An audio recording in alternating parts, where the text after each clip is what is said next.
हरे कृष्णा, राधे राधे। भक्तों, बहुत बहुत स्वागत है आपका हमारे किशोरी कृपा चैनल में। तो आज इस वीडियो में हम आपको 2023 में पड़ने वाली निर्जला एकादशी की बहुत ही सरल पूजा विधि बताने वाले हैं। साथ ही में मैं आपको कुछ ऐसी चीज़ें भी बताने वाली हूँ जिससे कि निर्जला एकादशी का व्रत रखने में आपको आसानी होगी। साथ ही ये भी पूछा गया है कि दीदी हम दशमी तिथि वाले दिन कितनी देर रात्रि तक हम पानी पी सकते हैं, तो वो सारी चीज़ें बताऊंगी। व्रत को लेकर के जो भी सवाल पूछे गए हैं उन सभी का जवाब मैं इस वीडियो में देने वाली हूँ। तो वीडियो को बिना स्किप करे पूरा देखिएगा, तभी आप अच्छे से समझ पाएंगे। ठीक है, तो सबसे पहले एक चौकी पर देखिए पीला कपड़ा मैंने बिछा लिया है। साथ ही मैंने एक जोत जलाई है और धूप जलाई है। तो निर्जला एकादशी साल की बहुत ही बड़ी एकादशी है, तो हमें गंधोदक स्नान ठाकुर जी को ज़रूर कराना है। ठीक है, साथ ही आप कोशिश करें कि आज के दिन जो है अखंड जोत आप ज़रूर जलाएं। ठीक है, तो अब देखिए यहाँ पर एक पात्र में मैंने स्वास्तिक बना लिया है, थोड़े से पुष्प रख के, तुलसी पत्र रख के, और ठाकुर जी को हम कराएंगे स्नान। तो सबसे पहले मैं आपको बता दूं कि 31 मई दिन बुधवार के दिन निर्जला एकादशी का व्रत किया जाएगा और 1 जून को इसका जो है पारण किया जाएगा, यानी कि व्रत खोला जाएगा। ठीक है, तो यहाँ पर देखिए हमने लड्डू गोपाल जी को विराजमान कर लिया है स्नान कराने के लिए, और हम जो है बहुत अच्छे से हमें स्नान कराना है। देखिए हमने जल में थोड़ी सी कुछ पंखुड़ियाँ गुलाब की डाल दी हैं। आप यहाँ पर इत्र डाल सकते हैं, गुलाब जल डाल सकते हैं। कुछ स्पेशल फील कराना है हमें अपने ठाकुर जी को। साथ ही इस दिन पंचामृत अभिषेक आपको ज़रूर करना है, क्योंकि ये बहुत ही बड़ी एकादशी है। तो कहते हैं कि अगर आप कोई भी एकादशी का व्रत नहीं करते हैं और मात्र एक निर्जला एकादशी का अगर आप व्रत कर लेते हैं, तो कहते हैं 26 एकादशी का पूर्ण फल आपको प्राप्त होता है। तो आपको निर्जला एकादशी का व्रत ज़रूर से करना चाहिए।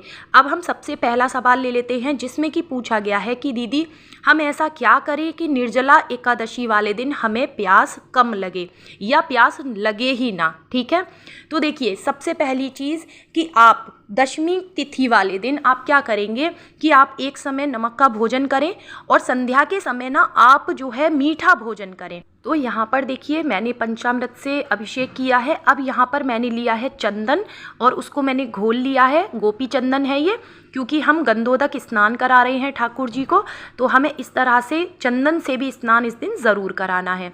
हाँ, तो मैं आपको बता रही थी कि दशमी तिथि वाले दिन आपको एक समय संध्या में जो है मीठा भोजन करना है। लेकिन अगर आप 2-3 दिन पहले से ही कुछ चीज़ें अगर आप संभल के चलेंगे ना, तो आप यकीन मानिए आपको बिल्कुल भी प्यास नहीं लगेगी। कहने का मतलब है कि एक तो आप 2 दिन पहले से ही जो है तली भुनी चीज़ें बिल्कुल भी ना खाएं। आलू के पराठे, आलू की पकौड़ी, ठीक है, आलू का सेवन आप ना करें अगर, तो वो बहुत अच्छा होगा, क्योंकि आलू खाने से ना बहुत ही ज़्यादा प्यास लगती है। साथ ही में आप तली भुनी चीज़ें ना खाएं, रिफाइंड ऑयल का आप जो है इस्तेमाल ना करें, इससे भी गला बहुत सूखता है। आप क्या कर सकते हैं, आप लिक्विड चीज़ें ज़्यादा लें। 2-3 दिन पहले से ही थोड़ा सा आप अपना डाइट जो है चेंज कर दें।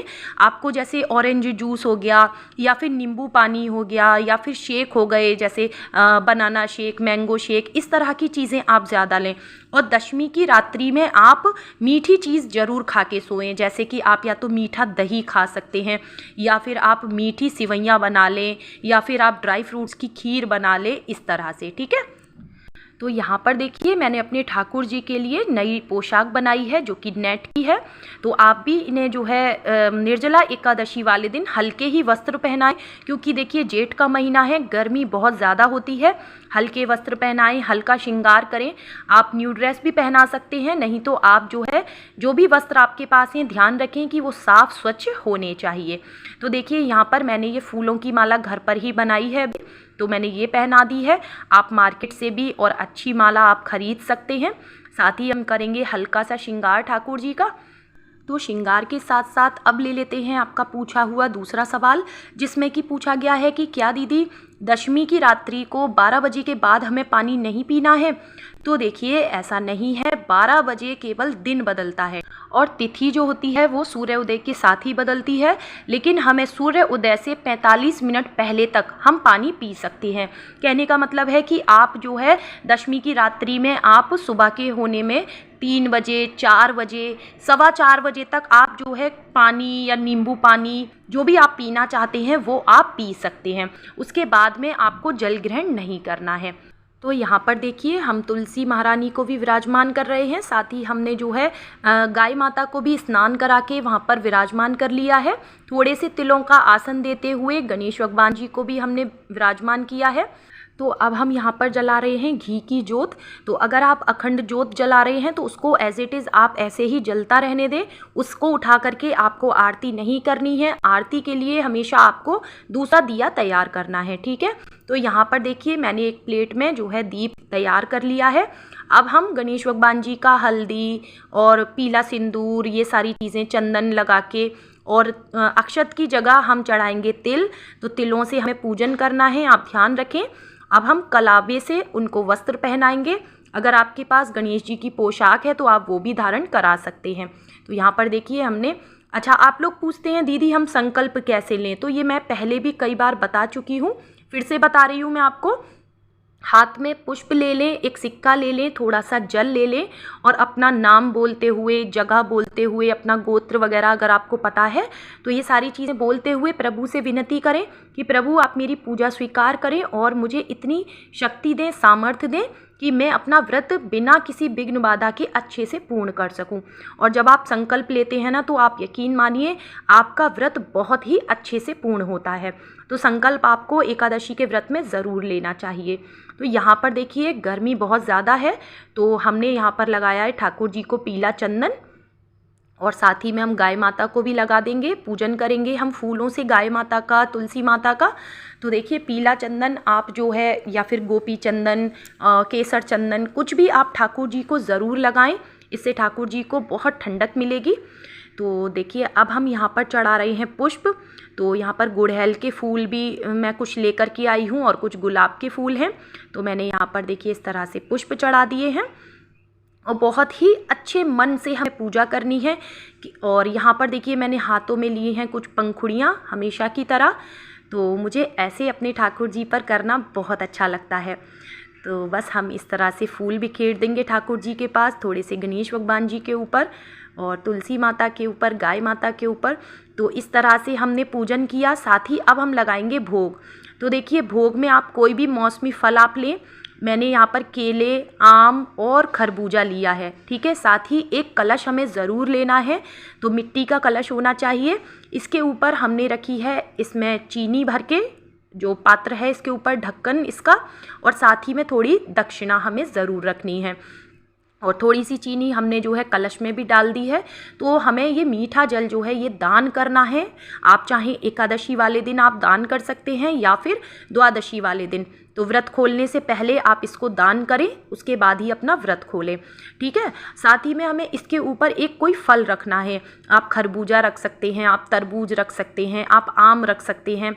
और अब हम यहाँ पर दे रहे हैं ठाकुर जी को मिश्री का भोग और गणेश भगवान जी को बताशे का भोग लगा रही हूँ मैं। इसमें मैं तुलसी पत्र नहीं डालूँगी, तो यहाँ पर खाली हम मिश्री में ही तुलसी पत्ता डालेंगे। तो तुलसी पत्र आप ध्यान रखें, एक दिन पहले ही आपको तोड़ के रख लेना है।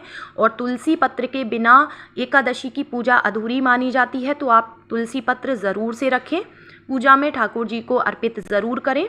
और यहाँ पर मैंने एक लोटे में जल लिया है जिसमें तुलसी पत्ता डाल के ठाकुर जी के पीने के लिए हम रखेंगे। साथ ही में मैं यहाँ पर एक छोटा सा गिलास रख रही हूँ ठाकुर जी के पास, जिससे कि वो जल जब पीना चाहें तो पी सकते हैं। तो अब हमने ली है यहाँ पर एकादशी की किताब। तो देखिए एकादशी व्रत की किताब आपको ज़रूर लेनी है। आप व्रत करें या ना करें, इस दिन निर्जला एकादशी का महात्मा आप ज़रूर पढ़ें या सुने। देखिए निर्जला एकादशी की कथा सुने बिना आपका ये व्रत पूर्ण नहीं माना जाएगा, तो आप व्रत कथा ज़रूर से पढ़ लें इस दिन। उसके बाद हम करेंगे आरती। तो आप यहाँ पर हवन भी कर सकते हैं, वो भी करना बहुत अच्छा होता है, ठीक है। माला जाप आप जितनी ज़्यादा हो सके उतनी ज़्यादा आप माला करें, और किसी से आपको ज़्यादा बात नहीं करनी है। और जो भी कार्य आप करेंगे ना आप मानसिक करें, ज़्यादा इस दिन बोलें ना। आप ध्यान रखें कि जितना आप बोलेंगे उतना ही आपका गला सूखेगा। तो जो भी आप पाठ वगैरह करें वो धीरे धीरे करें, आराम आराम से।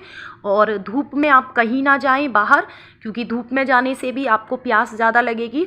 और शारीरिक श्रम जो है कम करें, इस दिन काम आप कम करें। ऐसा नहीं है कि आपने सुबह में ढेर सारे आप कपड़े धोने लग रहे हैं या आप और कोई साफ़ सफाई आपने फैला ली है घर में, तो ये कार्य आप ना करें। इससे आपको थकान भी होगी और प्यास भी लगेगी।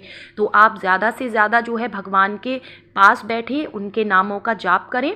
संध्या के समय तुलसी जी में दीप आप ज़रूर जलाएं और शाम के समय मखाने की खीर का भोग भी आपको ज़रूर लगाना चाहिए। आपको बहुत ही ज़रूरी बात बताने जा रही हूँ। कहते हैं जो लोग किसी भी एकादशी का व्रत नहीं करते हैं, केवल अगर निर्जला एकादशी का व्रत कर लेते हैं तो उन्हें पूरी 26 एकादशी का फल प्राप्त होता है। लेकिन जो लोग पूरे वर्ष भर की एकादशी करते आ रहे हैं अभी तक और निर्जला एकादशी का भी व्रत पूर्ण श्रद्धा भाव से कर रहे हैं, तो उन्हें 12 साल तक जितनी एकादशी आती है ना, उतनी एकादशी का फल उन्हें प्राप्त होता है। ऐसा कहते हैं कि पुराणों में कहा गया है। तो यहाँ पर देखिए, मैं इत्र लगाना भूल गई थी, तो ठाकुर जी को मैंने इत्र सेवा भी दे दी है। तो उम्मीद करती हूँ आपको आज का वीडियो काफ़ी पसंद आया होगा। वीडियो को लाइक शेयर ज़रूर करें और कोई भी सवाल हो तो कमेंट बॉक्स में ज़रूर पूछें। चैनल पर पहली बार आए हैं तो सब्सक्राइब ज़रूर कर लें।